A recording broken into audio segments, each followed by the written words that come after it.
और इस वक्त तस्वीरें मिस्र से आ रही हैं। प्रधानमंत्री नरेंद्र मोदी इजिप्ट के दौरे पर हैं। आज दूसरा दिन है और ये तस्वीरें आप देख रहे हैं। प्रधानमंत्री नरेंद्र मोदी की अल की मस्जिद में प्रधानमंत्री पहुंचे हुए हैं। 1000 साल पुरानी ये मस्जिद, इसकी तस्वीर आप देख रहे हैं। और ये मस्जिद बहुत पुरानी है लेकिन काफ़ी वक्त तक ये बंद रही। दाऊदी बोहरा समुदाय की मदद से इस मस्जिद को फिर से बहाल किया गया और दाऊदी बोहरा समुदाय के साथ प्रधानमंत्री का ये एक अलग लगाव है। और ये जो तस्वीरें इस वक्त आप देख रहे हैं, ये सीधी तस्वीरें इस वक्त मिस्र से आ रही हैं और प्रधानमंत्री नरेंद्र मोदी वहाँ की नक्काशी, वहाँ का जो पूरा इंटीरियर है उसको देखते हुए और वहाँ मौजूद जो लोग हैं वो समझा भी रहे हैं, बता भी रहे हैं कि किस तरह से ऐतिहासिक रूप से ये जो मस्जिद है ये मायने रखती है मुस्लिम समुदाय के लिए। आपको बता दें कि 1979 में यूनेस्को ने इस मस्जिद को विश्व विरासत में भी शामिल किया था और 26 साल बाद ऐसा होने जा रहा है कि जब भारत के कोई प्रधानमंत्री मिस्र जा रहे हैं। इससे पहले 1997 में राजकीय यात्रा हुई थी। 1997 के बाद होने वाली ये पहली राजकीय यात्रा है। और ये अल करीम मस्जिद की तस्वीरें आप देख रहे हैं जिसे दाऊदी बोहरा समुदाय की तरफ से बाकायदा उनकी मदद की वजह से बहाल किया गया था 1980 में और 11वीं सदी की ये मस्जिद है।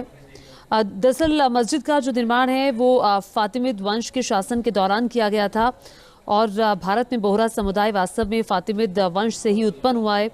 और ये बताया जाता है कि प्रधानमंत्री नरेंद्र मोदी का ये जो दौरा है ये दरअसल दाऊदी बोहरा समुदाय के और करीब उन्हें लाने के लिए भी, और जो एक प्रधानमंत्री का एक लगाव है उस लिहाज से भी बहुत महत्वपूर्ण है। जब प्रधानमंत्री वहाँ पहुँचे, वहाँ मौजूद जो मस्जिद से जुड़े जो वहाँ के वरिष्ठ हैं उनसे मुलाकात करते हुए ये दूसरा दिन है। और आज का दिन बहुत महत्वपूर्ण इस लिहाज से भी है क्योंकि आज मिस्र के राष्ट्रपति से भी मुलाकात होने वाली है प्रधानमंत्री नरेंद्र मोदी की।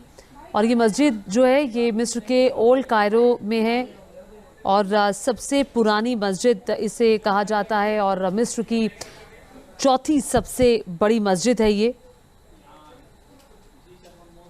मिस्र के सबसे पुराने धार्मिक स्मारकों में से एक है और प्रधानमंत्री के आने का जो इंतज़ार है यहाँ पर भी किया जा रहा था। दाऊदी बोहरा समुदाय के लोग जो प्रधानमंत्री से मिलकर उनकी जो खुशी है वो चेहरे पर देखी जा सकती है। और जो नक्काशी है वहाँ पर किस किस्म से वहाँ आयतें लिखी हुई हैं उसके बारे में, वहाँ की नक्काशी के बारे में बताया जा रहा है। देखिए एक वक्त ऐसा भी था जब ये मस्जिद बननी शुरू हुई थी तब काफ़ी वक्त तक ये बन रही। एक वक्त इसे जेल के रूप में भी इस्तेमाल किया गया, अस्तबल के रूप में भी इस मस्जिद का इस्तेमाल किया गया, लेकिन बाद में धीरे धीरे इस मस्जिद का निर्माण पूरा हुआ। अभी भी कहा जाता है कि मस्जिद पूरी तरह से बनकर तैयार नहीं है लेकिन मस्जिद को बहाल किया गया दाऊदी बोहरा समुदाय की मदद से।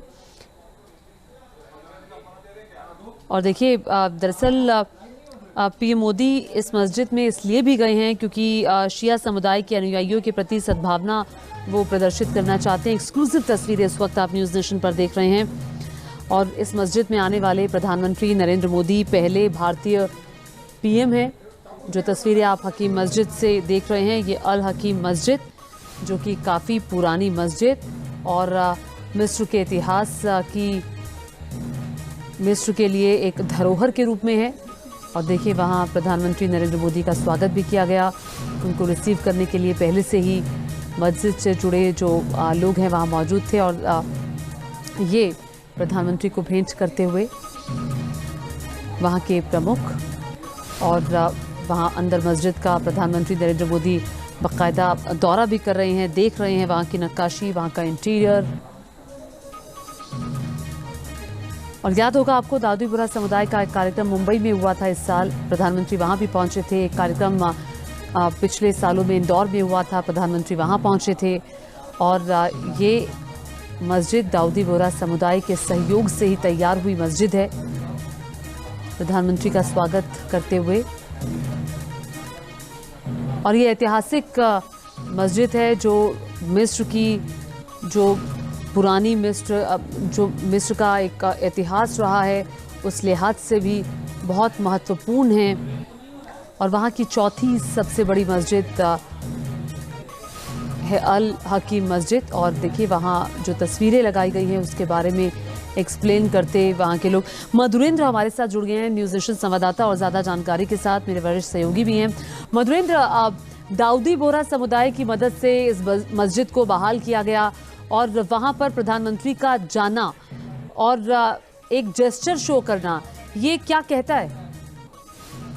देखिए, भारत और मिस्र के संबंधों को देखें तो कई मायने में ये सांस्कृतिक और व्यापारिक संबंध के अलावा देखिए तो एक अलग दायरे में संबंध रहते हुए दिख रहे हैं, क्योंकि 2 दशक के बाद किसी स्टेट गेस्ट के तौर पर देखिए यूँ कह सकते हैं कि बतौर राष्ट्राध्यक्ष किसी भारतीय प्रधानमंत्री का विजिट है। और इस मस्जिद का जाना बतलाता है कि किस तरह से भारत की जो विविधता है, सांस्कृतिक विरासत है, निरपेक्षता है, उसको एक तरह से भारत के प्रधानमंत्री वहाँ पर हम कहें कि सेलिब्रेट कर रहे हैं।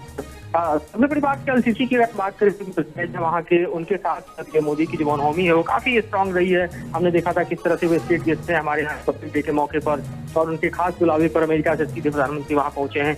एक बड़ा मैसेज है जो कि हम देख रहे हैं कि इस मौके पे वो तमाम दुनिया को दे रहे हैं। सब किस तरह के सवाल उठते रहे हैं कि भारत में जो है अल्पसंख्यकों को लेकर हमने देखा कि किस तरह के सवाल WSJ के रिपोर्टर ने पूछा था पीएम मोदी से, और वहाँ से सीधे यहाँ मिस्र का दौरा जो कि पहले से प्रस्तावित था, उसमें इस मॉस्क का विजिट अपने आप में एक बड़ा मैसेज हम कह सकते हैं कि है। और दाऊदी बोहरा समुदाय से प्रधानमंत्री का एक लगाव रहा है। आपको याद होगा मुंबई में कार्यक्रम हुआ था, प्रधानमंत्री वहां गए थे, तो उस लिहाज से ये क्या मैसेज उस समुदाय को जाता हुआ?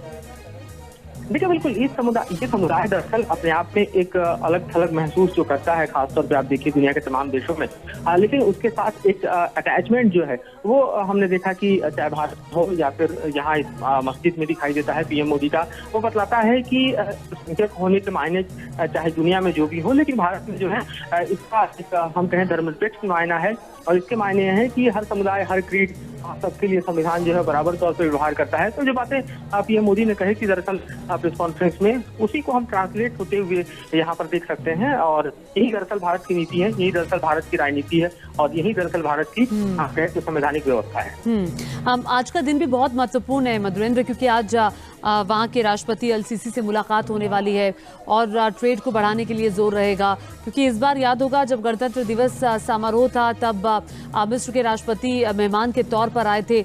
उसके बाद से एक रिश्तों को एक गर्माहट मिली है और एक तेजी मिली है।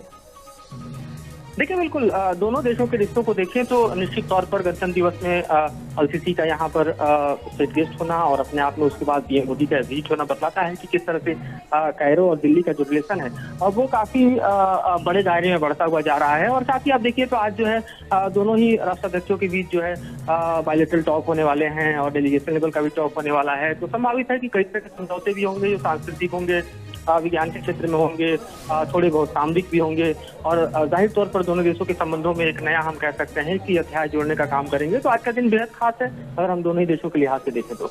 अच्छा, एक और चीज़ है, क्योंकि जब अमेरिका गए प्रधानमंत्री तो एक सवाल अल्पसंख्यकों को लेकर पूछा गया, और अब मस्जिद में प्रधानमंत्री का जाना, तो ये एक बड़ी पिक्चर दिखाता है और एक बड़ा संदेश हर तरफ जाता हुआ। आप मानते हैं? वेस्ट का एजेंडा जो है वो भारत को इस तरह से टारगेट करने का रहा है, लेकिन रियलिटी में देखिए तो मिडिल ईस्ट के साथ, चाहे वो सऊदी हो, चाहे आज की तारीख में आप देखिए इराक हो, ईरान हो, या फिर आप अन्य देशों की बात करें, तमाम देशों के साथ, यहाँ तक कि अफगानिस्तान को भी भारत जिस तरह की मदद पहुंचा रहा है, बावजूद इसके कि पाकिस्तान के साथ इस तरह से नहीं है, फिर भी उस रूट को खोलकर भारत ने अपने दबाव के जरिए जो है वो किस तरह की मदद जो है वो अफगानिस्तान में पहुंचाई। ये अपने आप में बतलाता है कि जो राष्ट्रीय नीति है दरअसल वो घरेलू राजनीति से प्रभावित नहीं होती और उसमें किसी भी तरह का बदलाव नहीं है। और साफ तौर पर देखा जा सकता है कि भारत जो है अब तक के 75 साल के इतिहास में सबसे बेहतरीन संबंधों को मिडिल ईस्ट के साथ, खासतौर पर मुस्लिम देशों के साथ जो है वो इस वक्त हम कह सकते हैं कि प्रगाढ़ कर चुका है। टर्की के भूकंप के दौरान ही देखिए किस तरह से भारत ने मदद पहुंचाई। और बात है कि इस्लामिक देश होने के नाते टर्की जो है पाकिस्तान के साथ दोस्ती ज्यादा निभाता है, लेकिन भारत जहां भी जरूरत होती है मदद का हाथ सबसे पहले बढ़ाता है। तो ये भारत है, ये भारतीयता है, ये वसुधैव कुटुंबकम की नीति है जो कि प्रैक्टिकली दिखाई देती है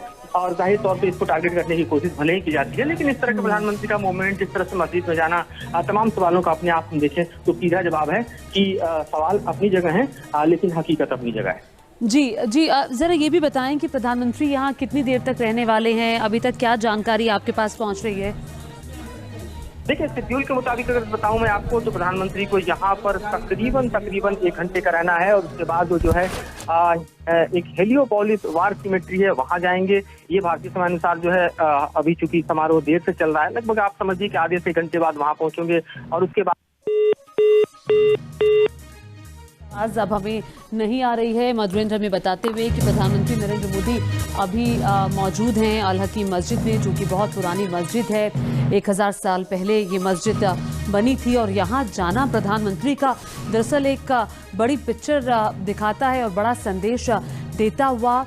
और बोहरा समुदाय की मदद से ये मस्जिद को फिर से बहाल किया गया था। एक वक्त तक, काफ़ी वक्त तक ये मस्जिद बंद रही, इसका निर्माण बीच में है अधूरा छूटा, फिर बना, फिर अधूरा छूटा।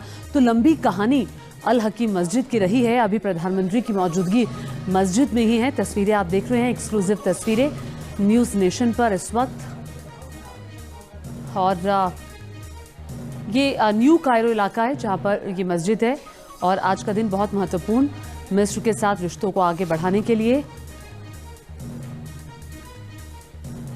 दोनों मुल्कों के बीच और दोनों राष्ट्राध्यक्षों के बीच द्विपक्षीय वार्ता आज होने वाली है। तस्वीरें आप देख रहे हैं मस्जिद के अंदर, वहाँ जो तमाम इंटीरियर है प्रधानमंत्री को दिखाया गया, बताया गया कि कैसे ये मस्जिद बनी और क्या इसका इतिहास रहा है और कैसे ये अब, क्योंकि एक वक्त जब ये मस्जिद बंद थी तो उस मस्जिद का इस्तेमाल बताया जाता है कि अस्तबल के रूप में, जेल के रूप में भी हुआ था, लेकिन बाद में धीरे धीरे इस मस्जिद को बहाल किया गया। ये देखिए, प्रधानमंत्री का इंतज़ार करते हुए दाऊदी बोहरा समुदाय के लोग वहाँ पर मौजूद हैं और सबसे प्रधानमंत्री मिले और दाऊदी बोहरा समुदाय के साथ प्रधानमंत्री का एक लगाव रहा है। यहाँ भारत में जब मुंबई में कार्यक्रम हुआ प्रधानमंत्री वहाँ पहुँचे, इंदौर में जब कार्यक्रम हुआ प्रधानमंत्री वहाँ भी पहुँचे।